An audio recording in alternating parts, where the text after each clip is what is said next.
The road to Moscow did not begin in politics. It began in rooms like this. Luxury corridors, polished floors, glass towers, private meetings, branded buildings, development folders. The kind of world where power does not always announce itself with a speech.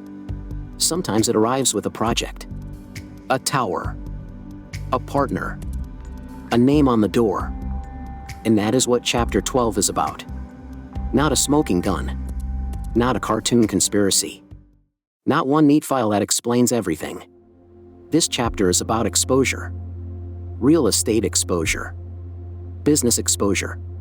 Relationship exposure. The kind of exposure that happens when a famous brand enters deals where the surface looks clean, but the structure underneath is harder to see.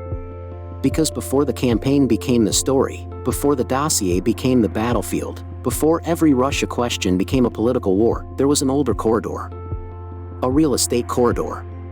And it never fully left the story. Trump SoHo was not just another luxury building.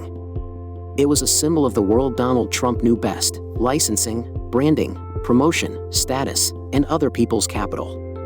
The public saw the name. The buyers saw the image. The cameras saw the gold.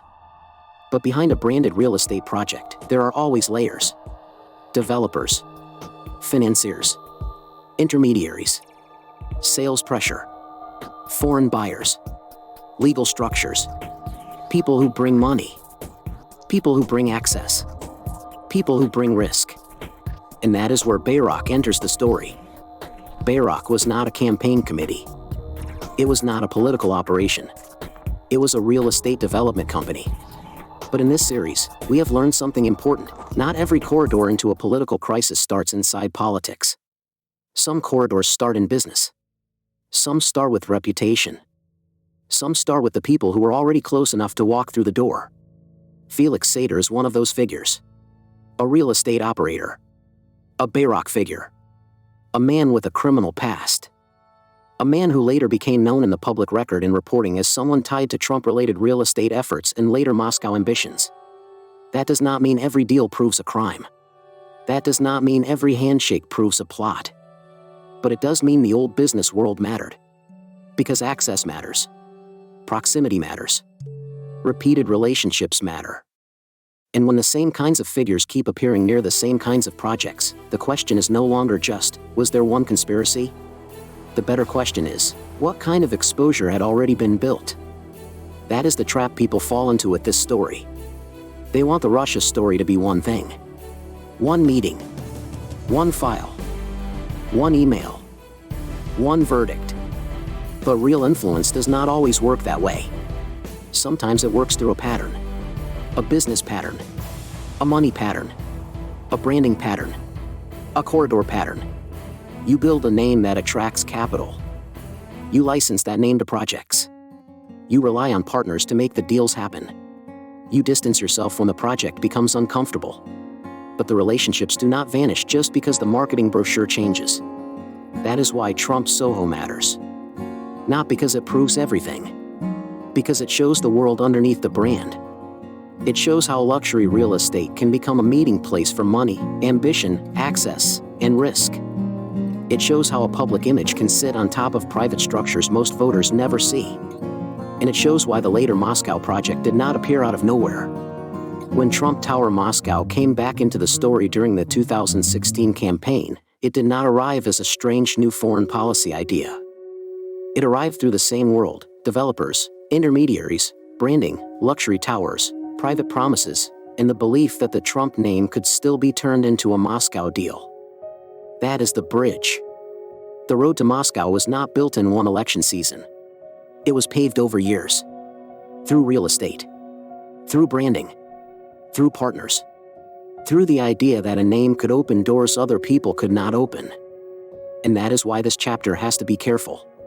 We are not saying every real estate relationship was illegal. We are not saying every person in the room understood the whole pattern. We are not saying exposure is the same as conviction. We are saying something more precise. The business world created vulnerabilities before the political world had to explain them. That is the story. A glamorous surface. A complicated underside. A brand that promised distance, A corridor that suggested proximity. And once the campaign began, that old corridor became impossible to ignore. Because democracy depends on knowing where influence comes from. It depends on knowing who has access, who has leverage, who has a financial dream still alive, who is carrying old relationships into new power, and who benefits when the public gets tired and stops asking. That is why real estate belongs in the Russia story. Not as a side note, not as gossip, not as ancient business history, but as the older road that helps explain why later events made sense. The dossier became a battlefield. The campaign became a target. The meetings became evidence. The emails became warnings. But before all of that, there was the business corridor. And the corridor stayed open. So Chapter 12 proves this. The Russia story was never only about politics. It was also about money. It was about access.